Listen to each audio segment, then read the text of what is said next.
That's not correct. Let's fix that. There we go. Hello, everybody. Hey, good morning. It's me, Pastor Mike. I'm here. I'm awake. I'm even semi-dressed, which is a good start for the day. No nudity on today's Let's Go Live, so in case anybody was looking for that at 8 in the morning. It ain't gonna happen. It ain't gonna happen. Hey, good morning, good morning, good morning, good morning. If you're hanging out with me this morning on this Friday morning, make sure you put your name in the comments, say hello. I'm super thankful that you all pop in and join me in these conversations as we start the day and try to be as encouraged as we possibly can. That's my job here. It's your pastor of encouragement right here on the Let's Go Live.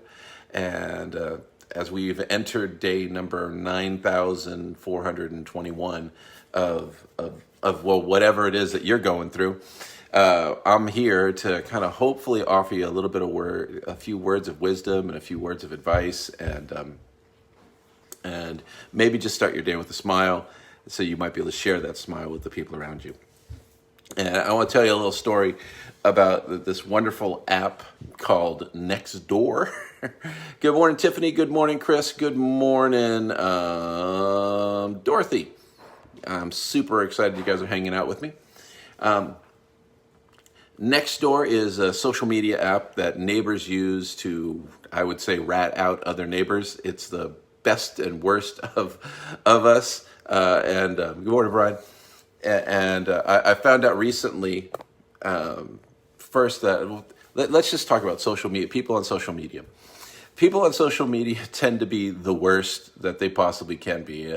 There's something about being behind the anonymity of a keyboard that folks think that they can say whatever they want to say, however they want to say it, to whoever they want to say it. And so they do, right? And and so the internet is a dangerous place because there's a lot of opinions. And the moment you post your opinion online, look out, because someone's going to find it and they're going to attack you for having any type of opinion whatsoever. Any type of opinion. So if I say I like donuts, there's got to be someone that hates donuts, or they're gluten intolerant to donuts, or donuts are the reason that their great uncle Fester died, right?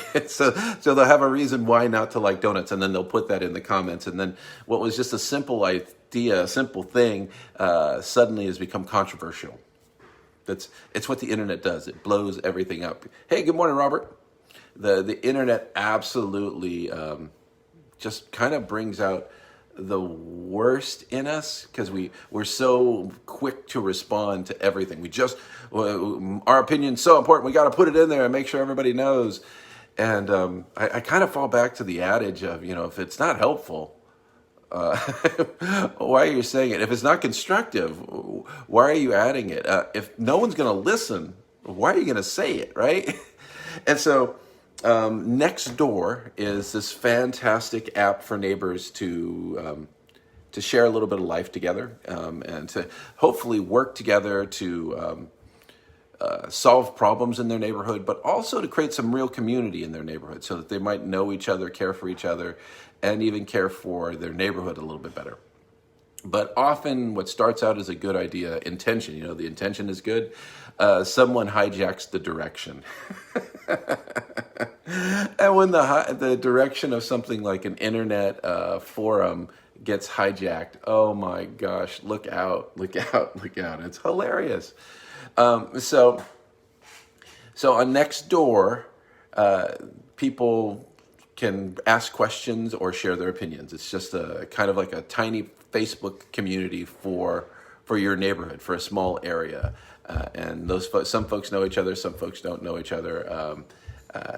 It's just what it is.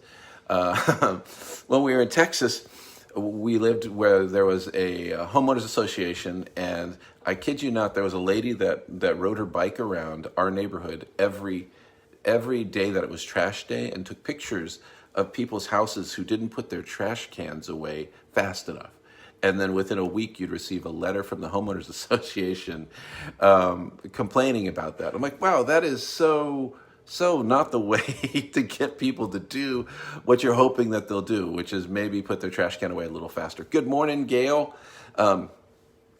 because you get this nasty letter, and it's just not the way to move people. It's not the way to move people in the direction you want them to go. It's a way to move people to hate you. It's a way to move people into defiance of you. It's a way to move people in continued disdain for you, right? So if you lead negative, don't be surprised if it ends much, much worse than when you started. So I'm one of those guys that says always lead positive, always lead positive. And so I recently got on to Nextdoor. Good morning, Greg.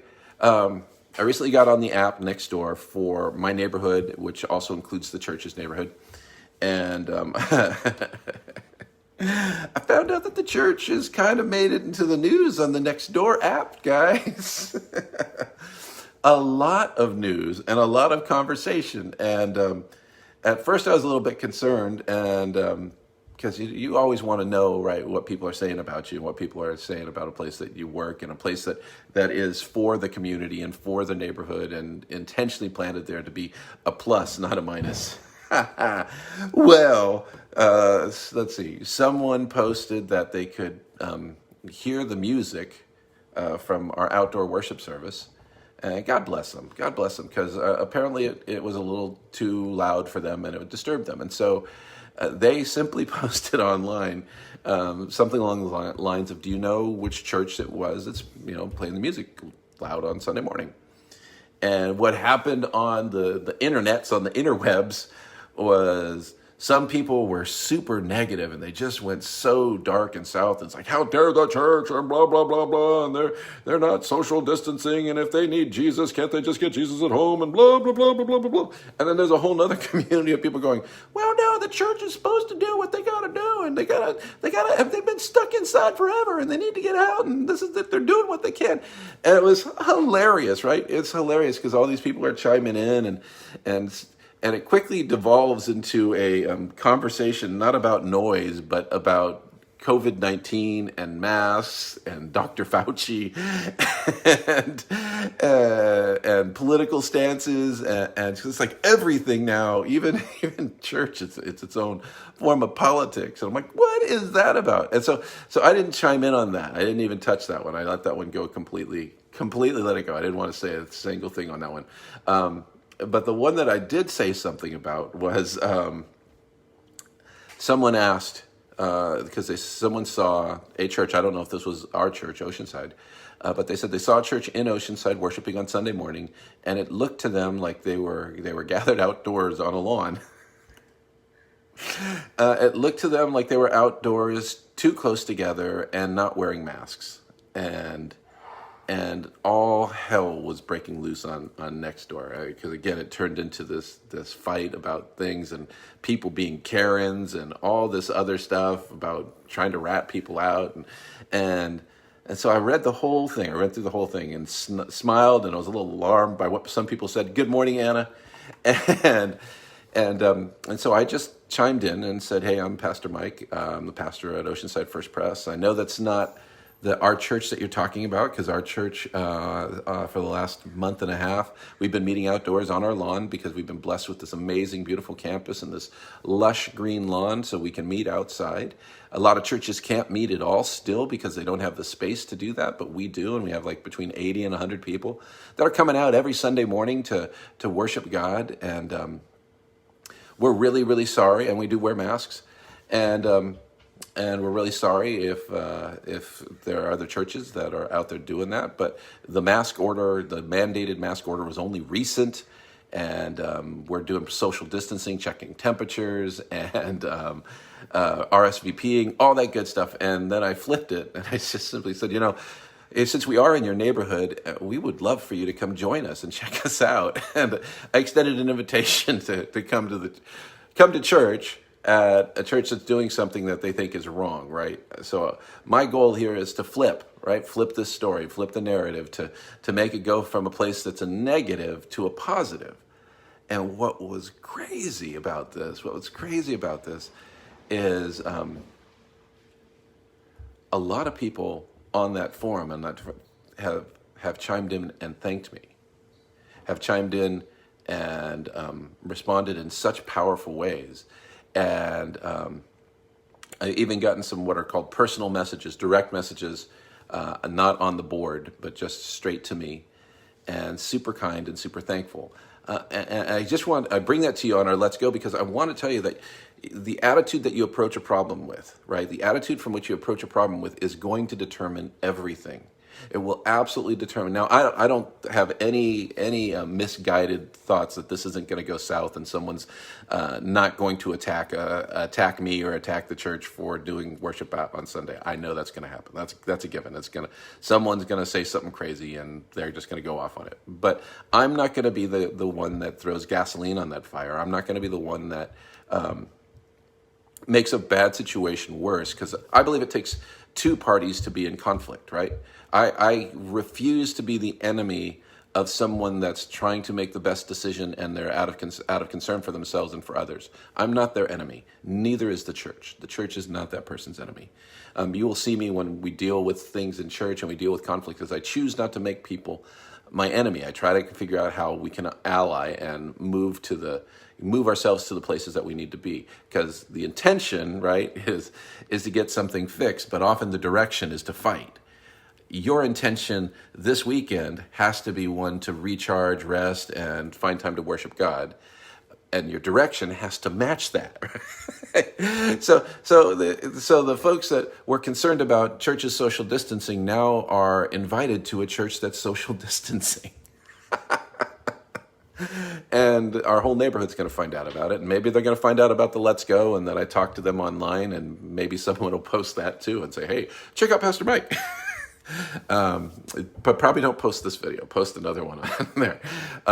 So as we come into our Friday, it is Friday, folks. It's Friday. Today's my day to record my sermon, so I appreciate you praying for me.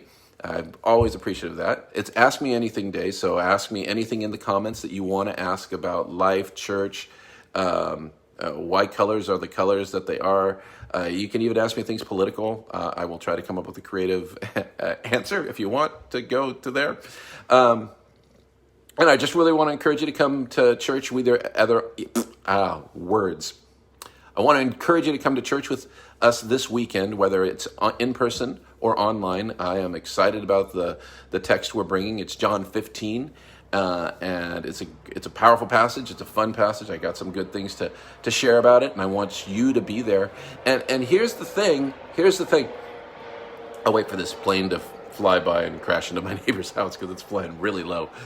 Here's the thing on this. The easiest way for our church to grow, just like the easiest way for us to grow the Let's Go, is for people to hit share on their Facebook. That's it.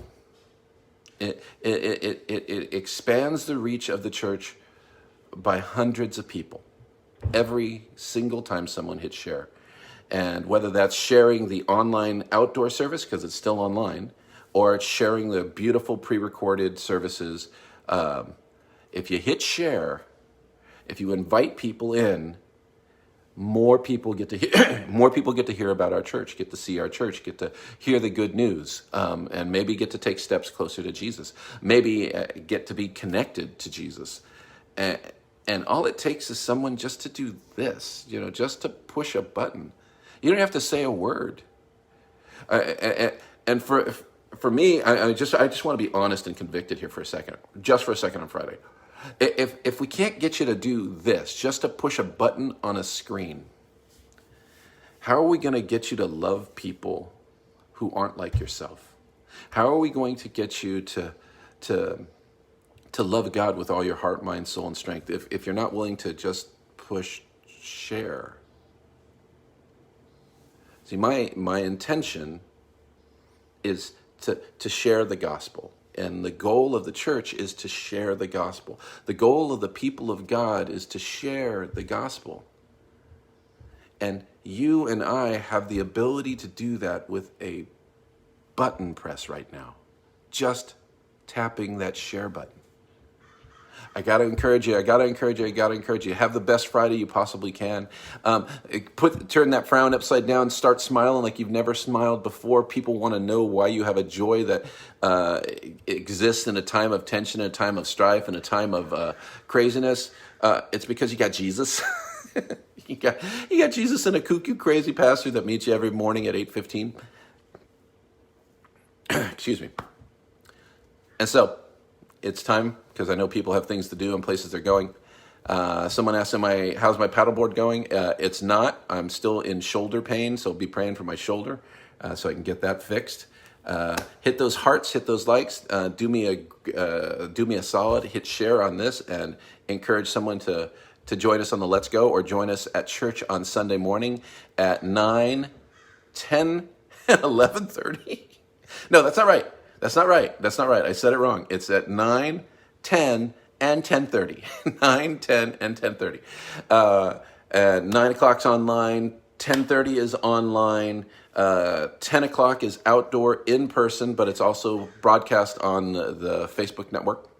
And if you can't be here, join us for any one of those three services. We're growing the church in the pandemic, people. In the pandemic, we're growing the church. Good morning, Jody. Welcome. And those four things, we say them every day. Say them with me. God's love is always true. You were created to pursue an authentic relationship with your Creator. You belong to Jesus and define yourself by what he says about you, not by what the world says about you. And you exist every day to demonstrate God's love to a broken world. So now get out there. Let's do it. You can't demonstrate God's love from the comfort of your couch. Your couch is becoming sinful, people. Inanimate objects can't be sinful, can they? I don't know. I have to do a study on that. Anyway, it's time. It's time, guys. I'm losing it. I'm absolutely losing it. So get out there. Let's go. Let's go. Let's go. Let's go. Let's go. Let's go.